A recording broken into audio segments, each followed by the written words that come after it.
হরি ওম। জীবনের প্রকৃত সার্থকতা। ডিব্রুগড় নিবাসিনী শ্রীমতী গায়ত্রী সরকারকে শ্রী শ্রী বাবামণি 16ই ফাল্গুন 1370 পুপনকি মঙ্গল কুটির হইতে লিখিলেন, মনুষ্য জীবন নিতান্তই ক্ষণস্থায়ী। এই জীবনকে শাশ্বত করিবার একমাত্র পথ শ্রী ভগবানের চরণাশ্রয়। নিজেকে একান্ত আতুর জানিয়া সরল শিশুর অকপট চিত্তে তাহার শরণাগত হইতে হয়। সকল অহং বিসর্জন দিয়া সেবা বুদ্ধি লইয়া তাহার ভজন পূজন করিতে হয়।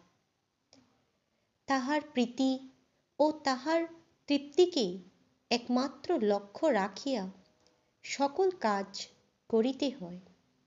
ইহাতেই জীবনের প্রকৃত সার্থকতা আসে। হরি ওম।